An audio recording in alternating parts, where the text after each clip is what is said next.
7 60-watt warm white surface-mounted diodes surrounded by 63 RGB LEDs. Jerry back with @TheatricallyJerry, and today I'm doing a review on this retro hexagon light fixture.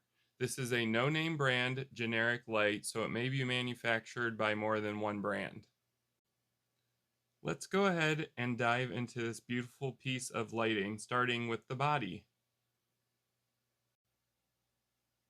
The outer shell is made of a high temperature resistant steel.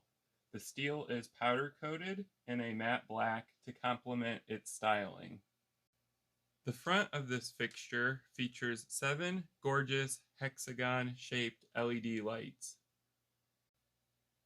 A honeycomb grating covers the crystal clear glass lens. Behind the lens are one 60-watt warm white SMD with 9 super bright lamp beads around the outer edge for a RGB effect. A polished hammered reflector helps direct light outwards. Let's take a look at the back of this unit to see the user interface and the DMX display.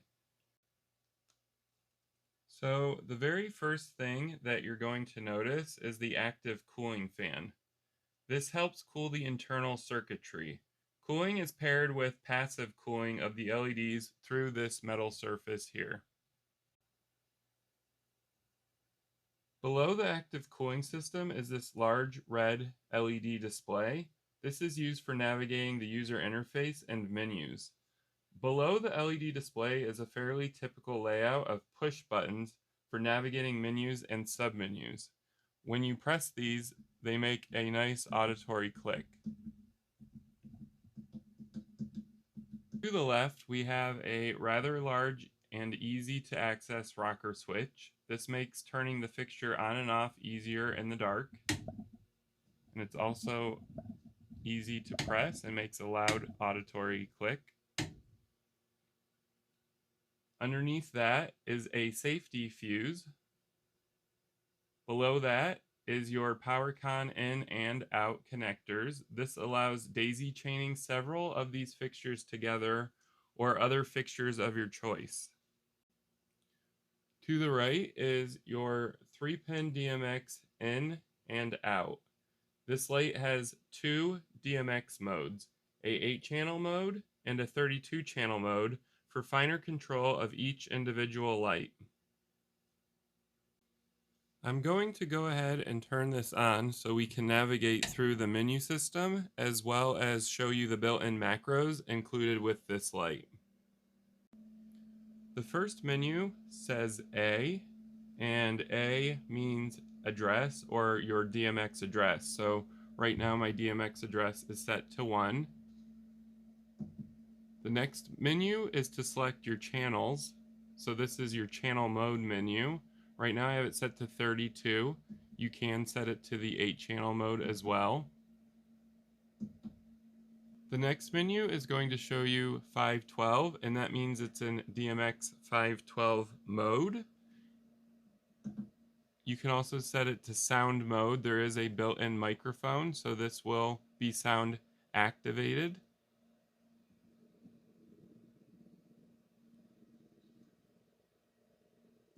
The next mode is auto mode, and that's going to set this light into its auto setting where it will run macros and other programs by itself, so you don't actually have to have this connected to a DMX console or controller.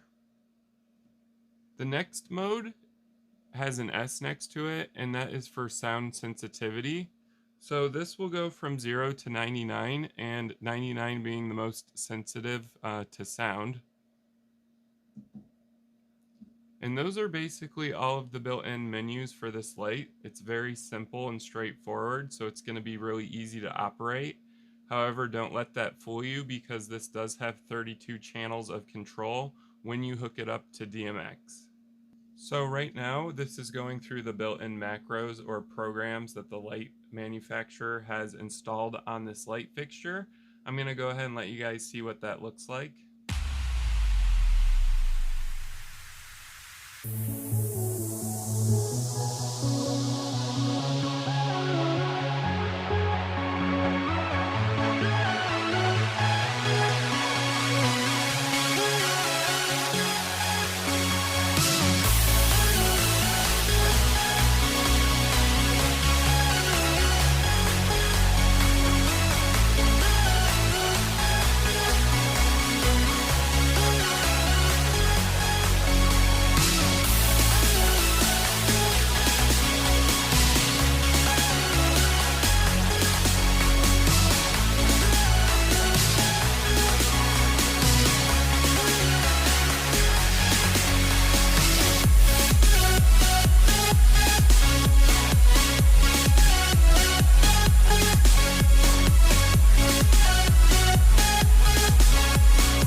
and take a look at the linear dimmer that's built into this retro hexagon light. So I'm going to bring up my white to full, and the dimmer is currently at 0, and we're going to bring it up to 100.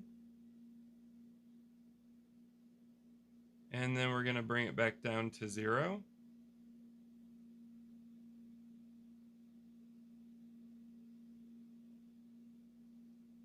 And then I'm going to go ahead and flash so I can give you guys kind of a better idea of how smooth the dimming is on this. So the dimming is smooth on this, however I can see each individual step of the white LEDs. I don't know if you guys can from the camera, but I can see each step of the dimming process all the way to 0. But the dimming is smooth, and it's super smooth at the brighter range of this dimming instead of the lower range.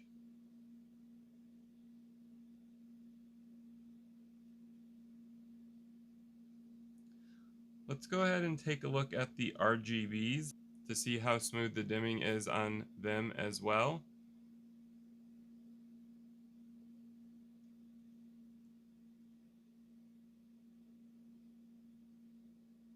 That's at full intensity. Now we're at 0. Full.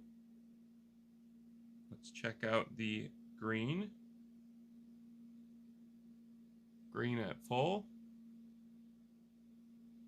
So the dimming is smoother on the RGB LEDs than it is on the super bright white ones, simply because the white ones are at 60 watts each, so they are a higher voltage, and voltage is hard to regulate with LEDs in terms of dimming.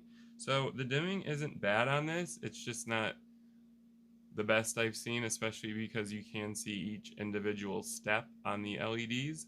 However, the RGB LEDs are actually pretty smooth.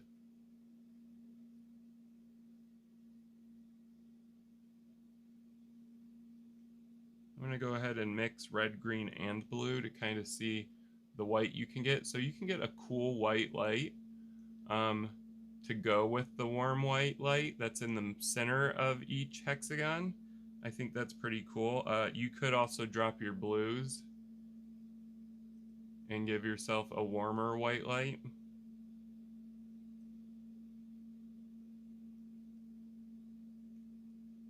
So now we have a warm LED light here, and then you could bring up your even warmer LEDs in the center. So there is a lot of color mixing you can do with this light. It's going to be in the RGB color space. I would have liked to have seen a amber and UV built into this as well. However, it's just a 4-in-1 instead of a 6-in-1.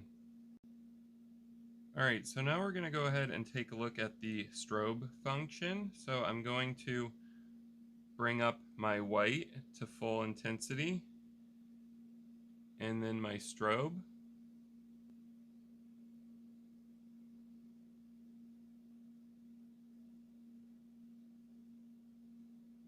So this is the fastest it's going to strobe.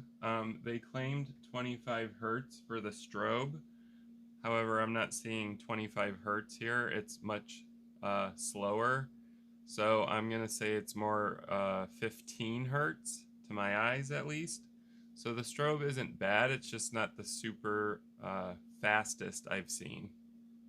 And this is it at its slower strobe. And this is it at its fastest. Let's see if we can strobe the RGB channels as well. Yes, we can. So let's go ahead and bring those up.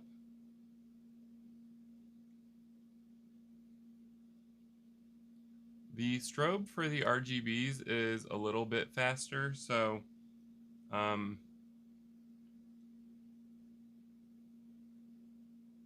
the strobes for the RGB are a little bit faster. I would say more like 20 Hertz. So we have 15 for the white surface mounted diodes, and then we have a little bit faster, so 20 for the RGB LEDs. We're going to go ahead and do a quick sound test. So I am about a foot away from the light fixture, and I am of course in the back of the unit by the fan, and this is about as loud as the fan's going to get.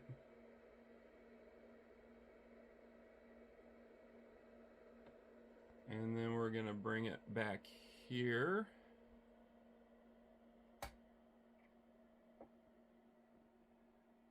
Now we're about 5 feet away.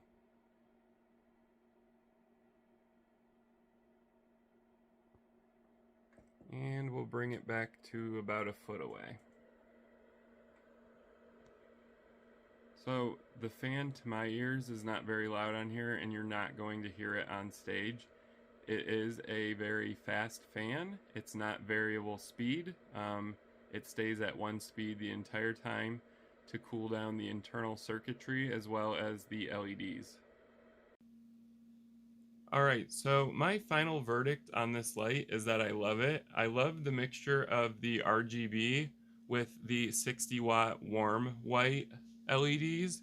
It looks super amazing. I also love the design and layout of this light. It looks like a piece of artwork, especially with the shapes here, as well as the honeycomb grading. It's just a really good look to it, and it's a very classic retro look as well.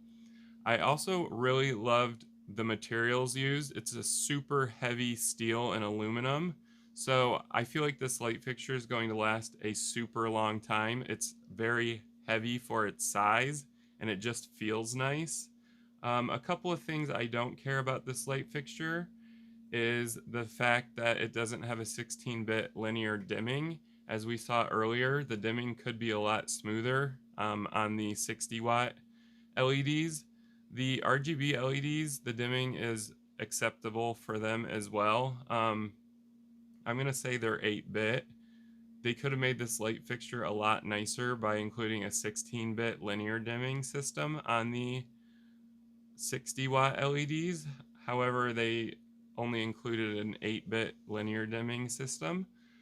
I also would have liked to have seen a better strobe or a higher refresh rate. The refresh rate on this was supposed to be 25 hertz. However, to my eyes, it looked more like 15 hertz, especially on the 60 watt warm white LEDs. The RGB LEDs did have a higher refresh rate for the strobe, so it's acceptable for a light fixture. And I would also just turn my head at that due to the fact that this light fixture just looks really nice. This is a really well thought out light, and it looks great. It's super heavy. They used great material when building this.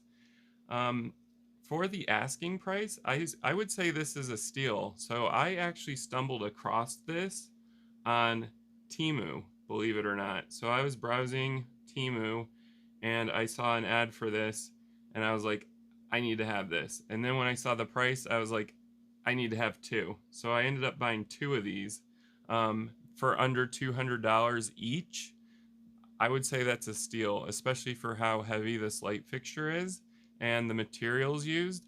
It was just a really great deal. So I can't promise you that they still have these in stock because I keep buying them, but you can check Temu and see if they have it available. Also, I love the built-in macros, and we're kind of watching them right now. The built-in programming on this is great. I love that I can do a 32 channel DMX mode, so I can have super fine control of each one of these hexagons. So that was also a good choice for the designer to include both a 32 channel mode as well as an 8 channel mode if you don't want that fine of control, or if you simply don't have enough DMX channels available in your universe. If you enjoyed this video, go ahead and give it a thumbs up. If you have any questions or comments about this light in general, or just any light fixture, go ahead and leave it down below. I do respond to them as quickly as possible. You can also leave a hey, and I'll respond to that as well. If you enjoy reviews like this, Please follow my channel at TheatricallyJerry. I am trying to get a lot more subscribers, of course. That is the end goal for a YouTube channel. And I would appreciate shares so I can get more followers. Thank you guys for watching.